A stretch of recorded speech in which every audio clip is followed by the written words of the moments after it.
Hey, y'all. Welcome to Shades of Brown, the podcast that discusses the ever-evolving and sometimes contradicting thoughts of a Black millennial.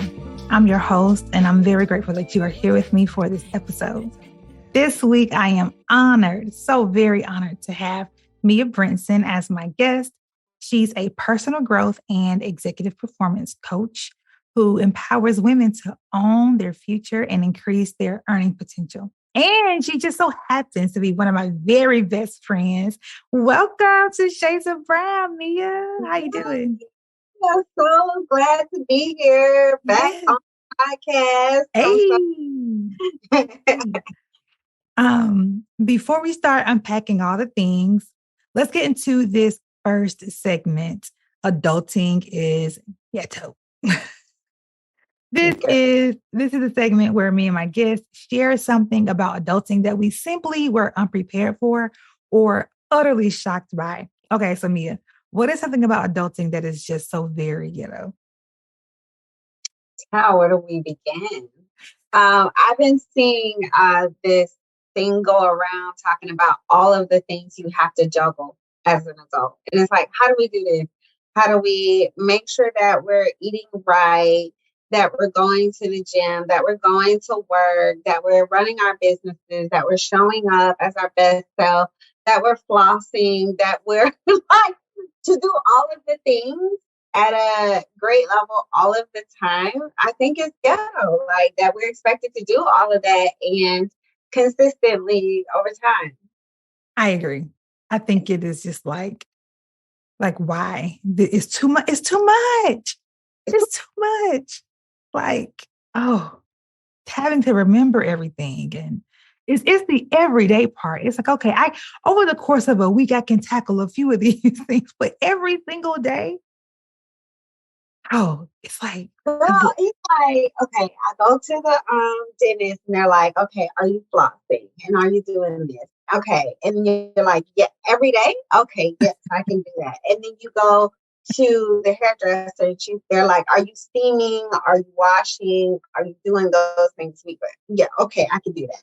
Then you go and you get your like eyelashes and eyebrows. Are you brushing? It's like every single thing has its own requirement that you should be doing. And I'm like, yes. How Yes.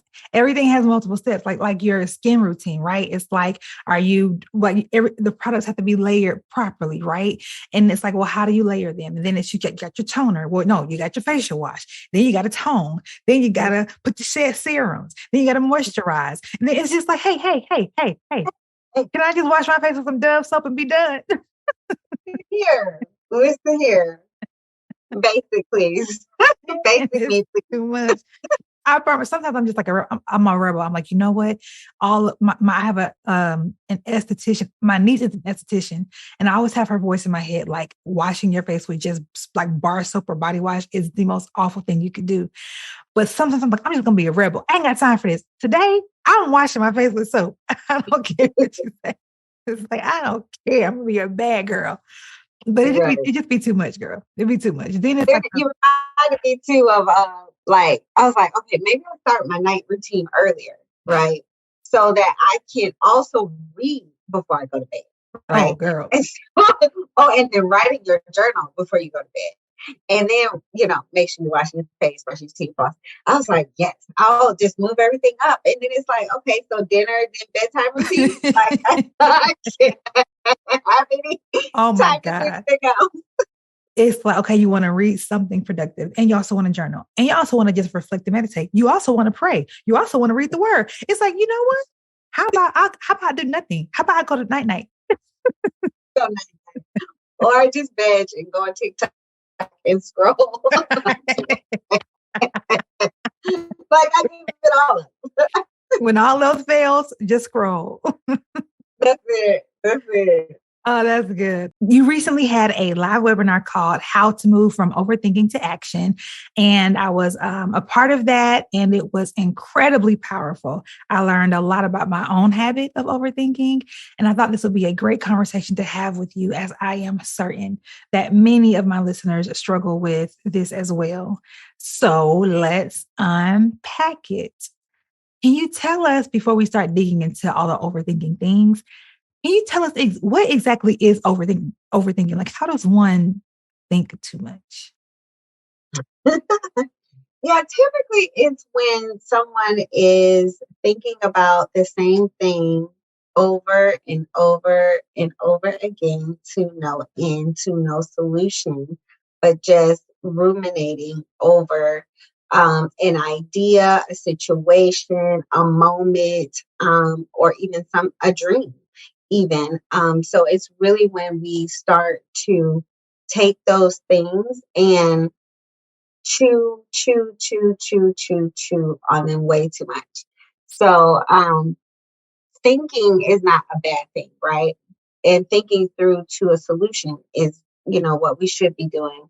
But when I think people say overthinking, they're saying you already know what you need to do next, but you continue to analyze, to gather information, to try to understand. That's when you'll know that you're into overthinking. And many times we know that we're overthinking.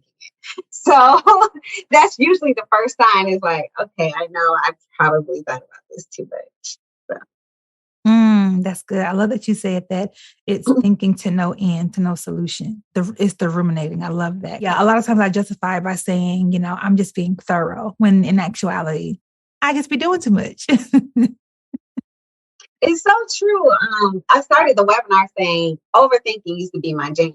Like I wasn't coming from it from a theoretical standpoint. Like I did this, you know what I mean? Like Yeah. it was the thing that I thought I was being, like you said, thorough. I am pulling this thing apart, A to B, Z to A. Like I got everything covered.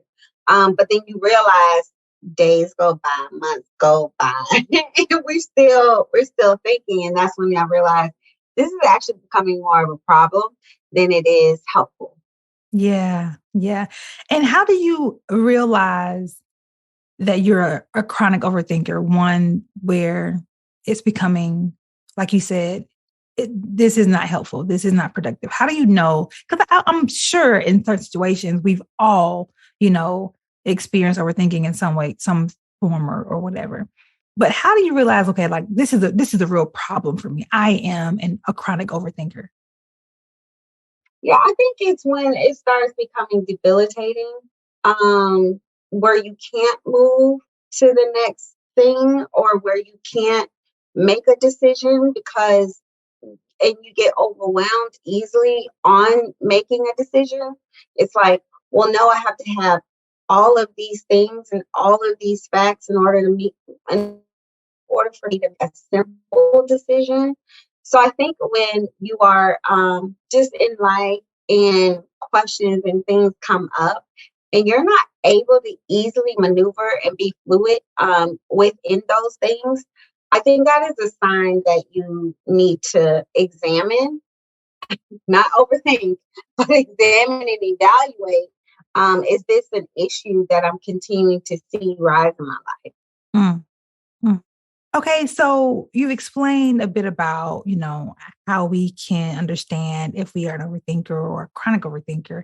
Let's get into like the root cause though of this behavior. Like what causes us to experience this? Because it's typically when we're overthinking, we're not overthinking about like all the amazing things. We're not overthinking, like we're not overthinking how beautiful something's going to turn out, right? It's typically something, negative. So where is this behavior stemming from? Can you help us understand the root? Let's get to the root. Let's get to the root. Well, typically it starts with there was some type of failure, right? Or there's some type of fear that you attach to this decision, right? So there is something that is causing you to hesitate. And so a lot of times I've broken it down into 8 different areas, and it was inspired by John Maxwell. But there's 8 different areas or reasons where I've seen, even with my clients, that they fall into. So one is the assumption gap. So you're making a bunch of assumptions. about what could have happened or what could happen. Mm-hmm.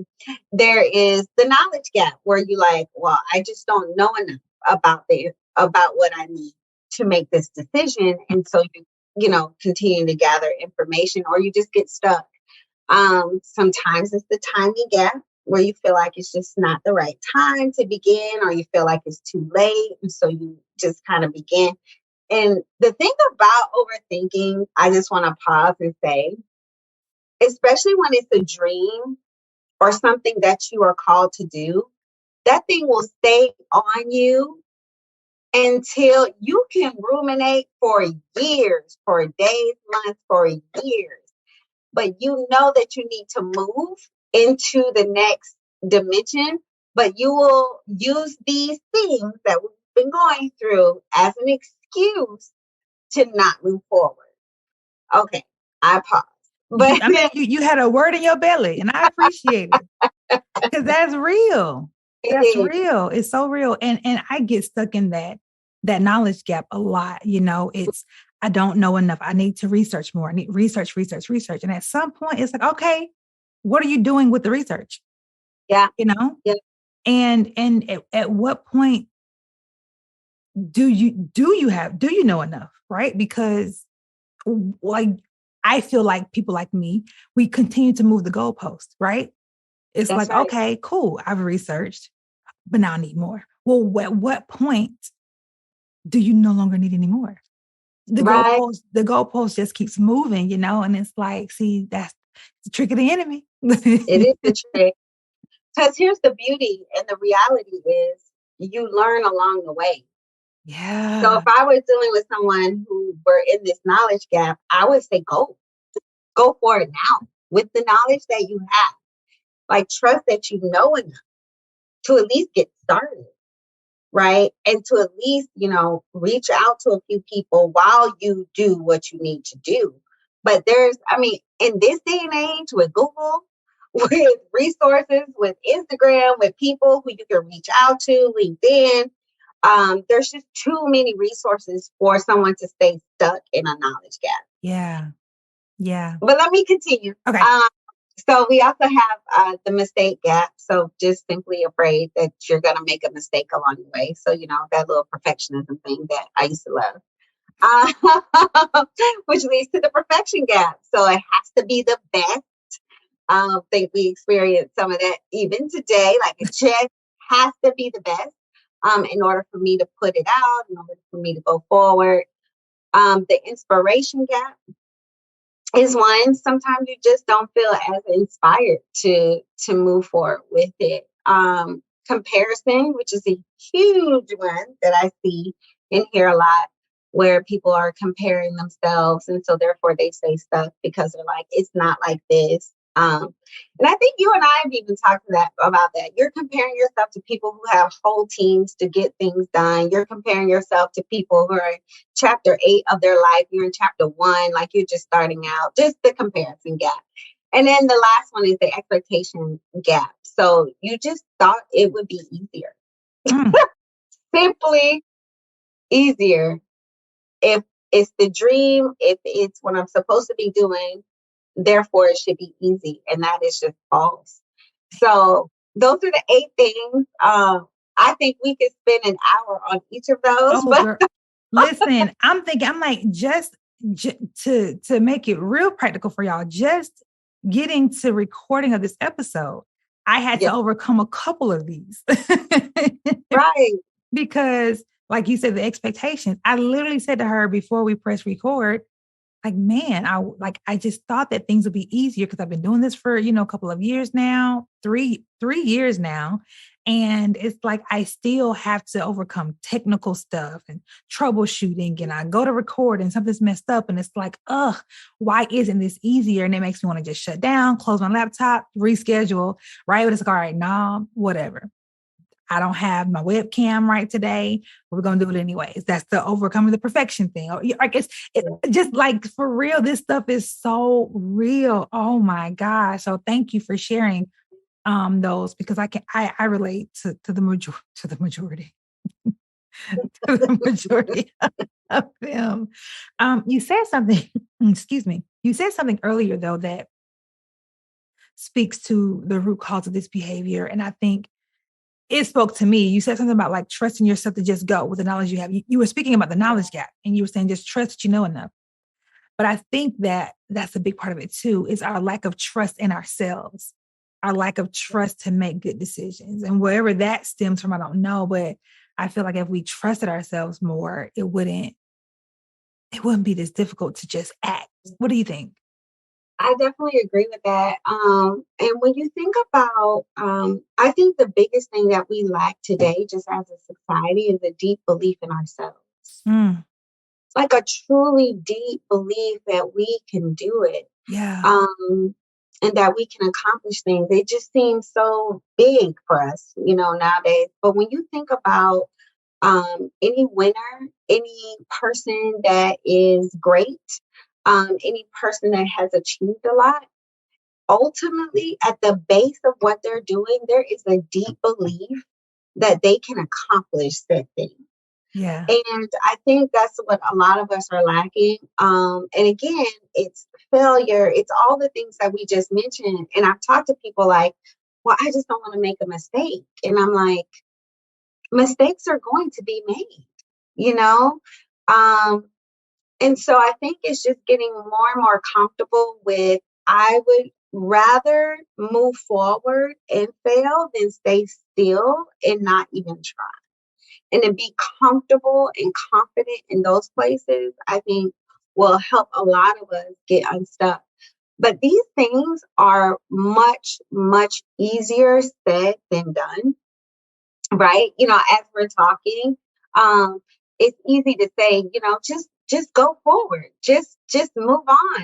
And I think a lot of times if you don't have, the right community, the right tribe, or even what I've said, is having a coach to just kind of nudge you along the way, because you can get stuck because it's cyclical. And as you and I know and talked about before, these thoughts are invasive. Like no one signs up and just says, I'm going to overthink this, That's right? good. That's It's good. it just hits you and They're you get intrusive thoughts. Yeah. You don't ask spiral. for them. Yes. And then you get in this spiral, and unless you, have the tools, and or the knowledge and or the desire to just say, I'm not going to do this, and I'm just going to go forward, it's so easy to continue to perpetuate that same behavior. That's so good. That's so good. And I have to insert right here, especially for those of you who struggle with intrusive thoughts. Maybe you struggle with anxiety, or specifically you have OCD.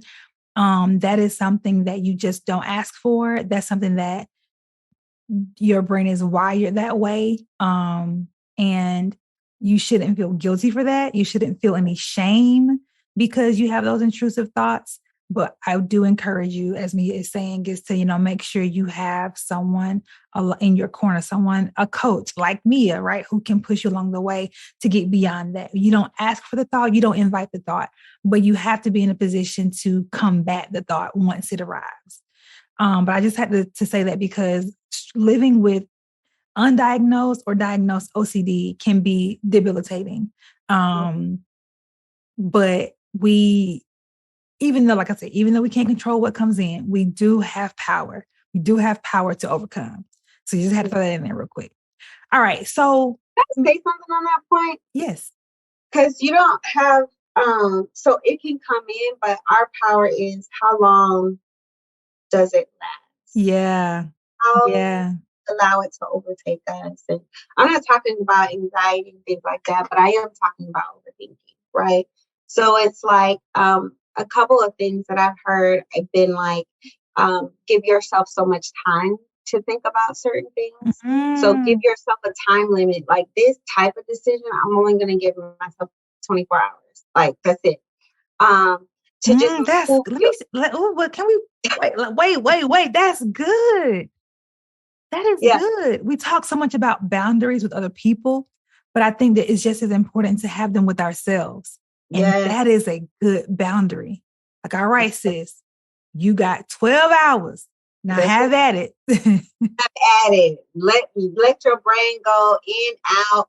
So give Yeah. yourself that permission, right? Because you do feel like the reality is I do need to think through this for me to feel comfortable, some Yeah. level of comfort, right? Yeah. But do you need 2 weeks? You Mm. know, do you need a month? Like, no. So what is the time boundary that you will give yourself and work within and make sure you hold that commitment to yourself to make the decision? Mm. That's good. That is good. Okay. So what what is this costing us? Like, I feel like some people may say, what's the big deal? Okay, sure, I'm an overthinker. All right, cool, whatever. It doesn't really matter. What is this behavior costing us? How is it impacting us?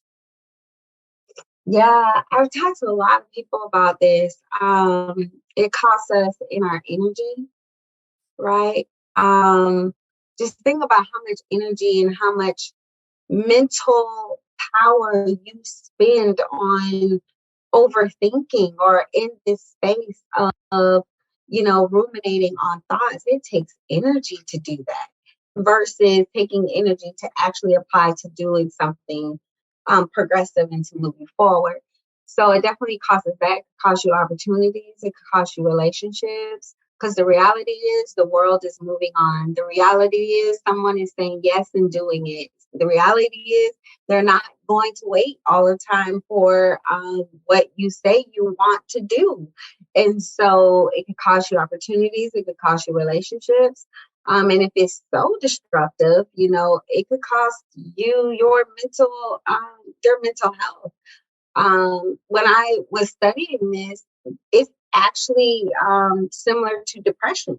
Now, this can be clinically diagnosed. And so if you really, stay in this space, it can actually become a mental barrier or, a mental health issue for you. So, Ooh. And that makes so much sense, when you were talking about, how it costs you so much energy. And I think about people who have chronic exhaustion, like maybe they sit at a desk all day, so they're not really like physically active or they don't have a ton of errands to run, maybe they've just had a what is a seemingly chill day, kind of sort of, but they're so exhausted in their bodies because in their minds, it's just on and going. And you would think that it's like they're running a marathon 24/7 in their mind, right? And that's real energy that has real impacts on our real bodies. And wow, yeah, that I didn't realize that it at this point was considered to be that intense. But man, it makes sense. It makes sense. and Uh, the biggest thing I think it costs us, I would say, is time. mm, And I think that we don't value time enough because of the way we spend our time. You know that we don't really value it as we should. And I had this thought like, if you were only given so much time to live, you would value that time so much more and so differently. And so because we feel like we have an abundance of it, and we think we're just going to wake up tomorrow. And so I think, and we're going to get this chance again, to just do what it is we're supposed. So it costs us in time. And mm, it's time is to me just the most valuable resource that you can never, ever, ever get back. yeah, man, that's powerful. That's powerful. Lord, teach us to number our days. Yes. Lord. Tell us how we can begin to spot this mid thought so that we can then, start to implement those boundaries. Like, all right, I'm going to give myself this a lot of time. But what ways can we, implement day to day that we can say, all right, that's me overthinking. I'm going a bit too far. How can we begin to become self-aware in this area? Yeah, and I think it'll be different for everyone, right? Because you know you better than anyone else knows you. You know how like your thoughts begin. For me, I literally have to disrupt it. Like I literally will find myself going over and over a situation, and many times you circle back to the same scenario, you circle back to the same, and I'm like, wait, I've done that 3 times now. We done lapped. We've gone around 3 times now. And then I'm like, oh, I'm overthinking. Like, oh, okay. All right. So it's really just acknowledging, like, once you start identifying and becoming more and more aware of yourself and how your thoughts work. And really at any point that you realize it, doesn't matter if it's, 5 minutes in or if it's 2 hours in, just whenever it is that you recognize it, disrupt it. Whenever it is that you acknowledge that I am too far down this path and it's not being productive for me, challenge it. Challenge yourself. And so for me, some of the tools that I've used is disrupting it and then challenging myself for evidence. Because the thing about overthinking is it feels so true. Ooh. It feels so real. It feels like this is really not going to happen, or it's going to happen in just this way. And therefore, I shouldn't do A, B, or C, and D. And so it's really challenging those thoughts. Like, what evidence do you have? Who is they? Who is the person that you're really trying to please or not make them laugh at you? Like, who is that really? Because everyone is in your corner, actually. Everyone else is telling you, no, this is great stuff. So it's like really challenging your beliefs or those thoughts to see if they're really true, evidence-based or, something that is real. This is why community is so important. And whether that community, is your pastor or your therapist or friends. And for me, y'all know how I am. Friendship is a core value for me. I greatly value friendship, and I'm always encouraging it and advocating for it because of stuff like this. I can't count the times that I have just decided whatever's going on in my head is true. It's true. And I'll talk to Mia and she's like, okay, so what evidence do you have? What evidence? I'm like, first of all, my brain told me this. Gotta be true. Gotta be. My brain wouldn't lie to me, but it will. Our brains betray us on a daily basis, y'all. And just having the conversation, right, with trusted people can really help you put your perspective in the proper place. Because these things, like she said earlier, overthinking, a lot of it is rooted in fear. And fear is a liar. Fear will never tell you the truth. At least not the whole truth. It won't ever tell you the whole truth. Right. We cannot believe it, And I think having someone with no bias, right? Because our friends, they not tripping off what we tripping over. You know what I'm saying? They can help us pick apart like, oh, so it's not that serious. Okay. Okay. I can do that. I can say that. Oh, okay. Because one thing me will do, I'll be saying, well, what if? I don't know. And I just don't think. And she'll say, well, just ask them. I'm like, oh, I can do that, huh? I've overthought, well, how's this going to turn out? And I'm just trying to figure out something that could just simply be answered in a question. Just go ask them.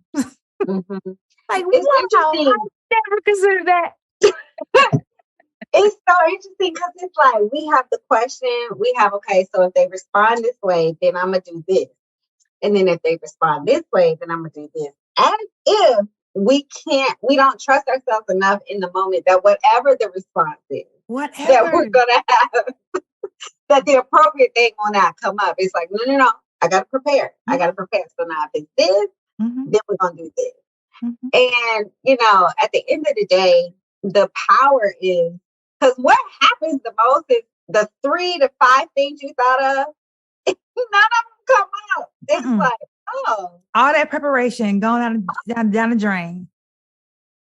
And it's up here and I'm over here. Yeah. Yeah. Man.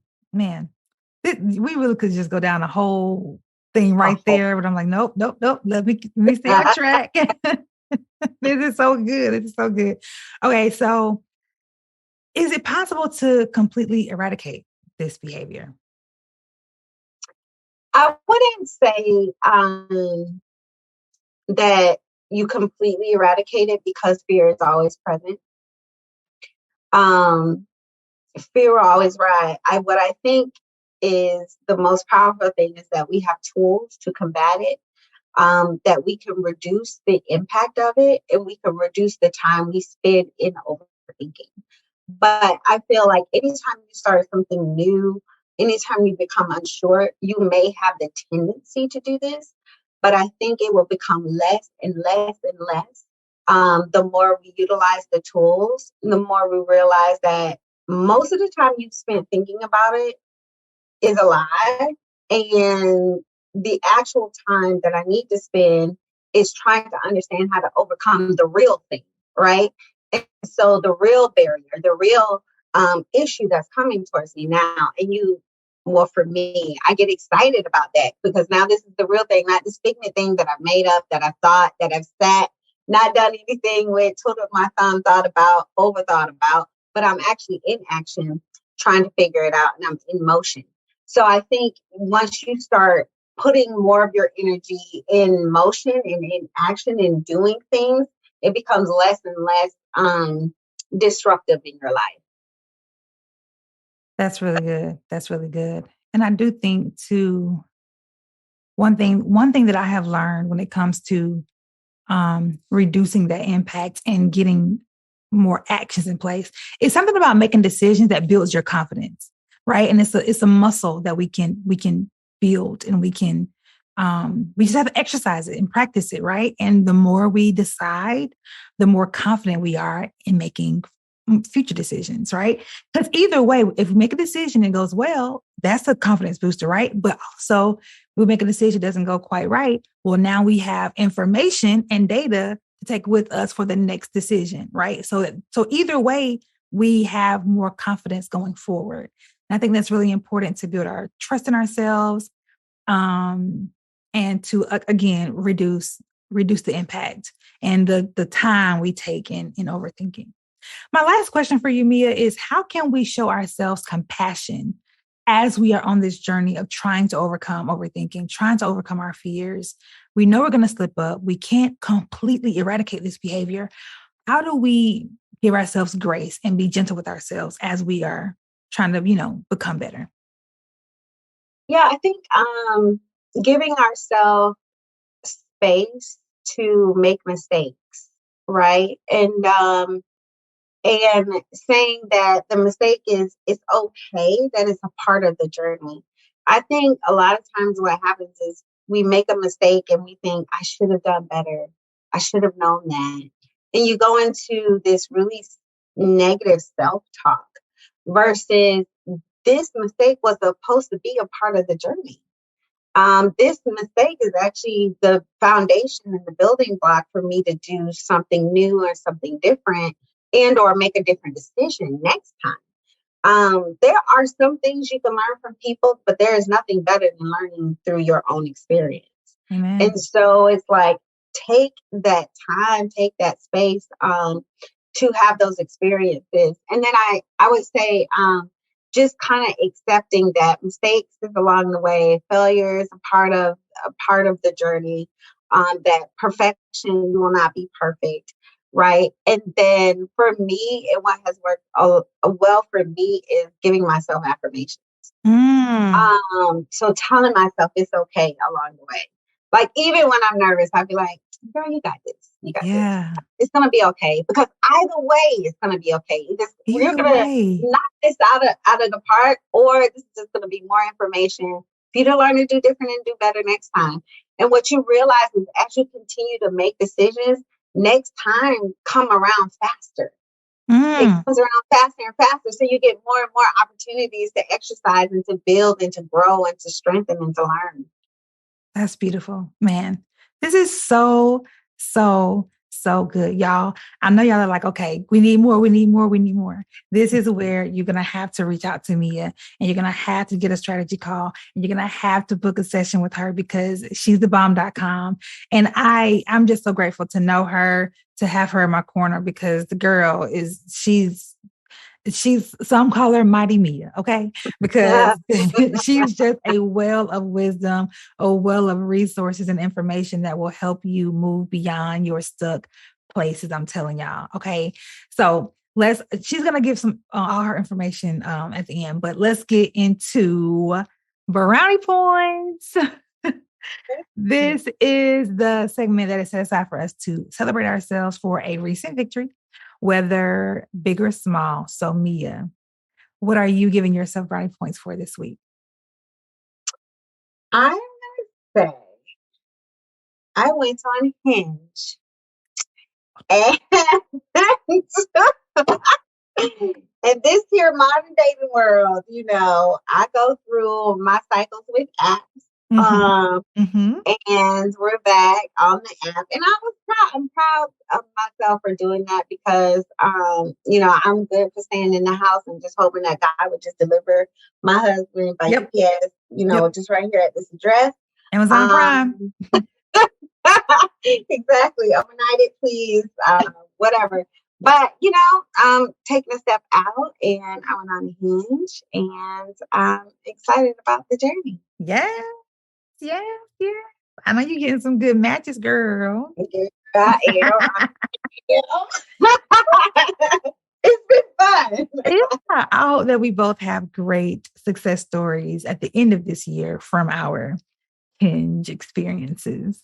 Yeah, I hope so too. Yes, wonderful. That's a good one. Because it's rough out here. It is rough out here, but that's a good one. Wonderful. I am giving myself brownie points for deep cleaning. Oh man, I keep things straightened and cleaned, but as far as like deep cleaning, like vacuuming and mopping and washing walls, putting a new shower liner in, all that stuff. I finally got around to it yesterday, y'all, and I feel so good. I'm like, okay, yes, wonderful. And I got to do it again soon, because adulting, it just don't stop. But I'm glad I finally got to it. I'm glad I finally got to it. So that's my brownie points. Again, thank you so much, Mia. I wish we could have talked for another hour or two, girl, because it's just, like you said, so many of these pieces have their own conversation attached to them. But please tell us where we can find you, how we can follow you, and take advantage of all that you're offering. Because I know you have a ton of offerings right now. Yes. So you can follow me on Instagram at mbrinson10. And on Facebook, just Mia Brinson. And I also have an Overthinker's Guide to Action that you can download. So once you go to my Instagram, the link is in my bio. But I'm expanding this year. I'm excited about the expansion. So it will be worth staying tuned. I am most active on Instagram. So if you want to stay tuned there to all the cool, fun things that's coming down the pipe. But yes, book your free strategy call. Simply DM me and we can get you going. Wonderful. And I will be sure to link all of her stuff in the description so you can just easily click it and go to download the guide or go get to her Instagram, all those things. You can just check the description below. And as for me, y'all, I greatly appreciate all of your support. If you want to get some podcast merch, please do so by visiting the website at shadesofbrownpodcast.com or just click the link in the description below. If you'd like to sponsor an episode or 2 or 5, please feel free to do so. You can click the link in the description below for more information. I greatly appreciate all of our sponsors. If you want to start a podcast, but you're just not sure where to start, or you're discouraged because of all the memes going around saying, don't get a microphone and start a podcast, or you're just like, I got something to say, but I'm just not sure about the logistics or the technical side, whatever your hesitation is, I would love to help you get beyond that. Please click the link in the description below to schedule a free consultation with me. I would love to help you. And I also have a podcast starter kit that you can download for free. Check the description below. And there are other ways that you can support the podcast that does not cost you any money. You can follow me on Instagram and Facebook at Shades of Brown Podcast. You can subscribe to my mailing list with the link in the description below. You can subscribe to my YouTube channel. If you are listening to this on YouTube, please stop what you're doing right now and click subscribe. You can also leave a 5-star review on Apple Podcasts. If you're listening on Apple Podcasts right now, click that 5 stars and leave a review. I would greatly appreciate it. And last but not least, you can always just share with your friends. Put this episode in your group chats. Send this to a friend that you know be overthinking all the time. Be like, girl, you be doing too much. Here, listen to this. I greatly appreciate word of mouth. All of your support is greatly appreciated. Thank y'all for rocking with me. Thank you for tuning in. And as always, I like to leave you with this. I hope that you would be well, love well, and be loved well. That's my prayer for you because I truly believe you deserve that. Until next time, bye.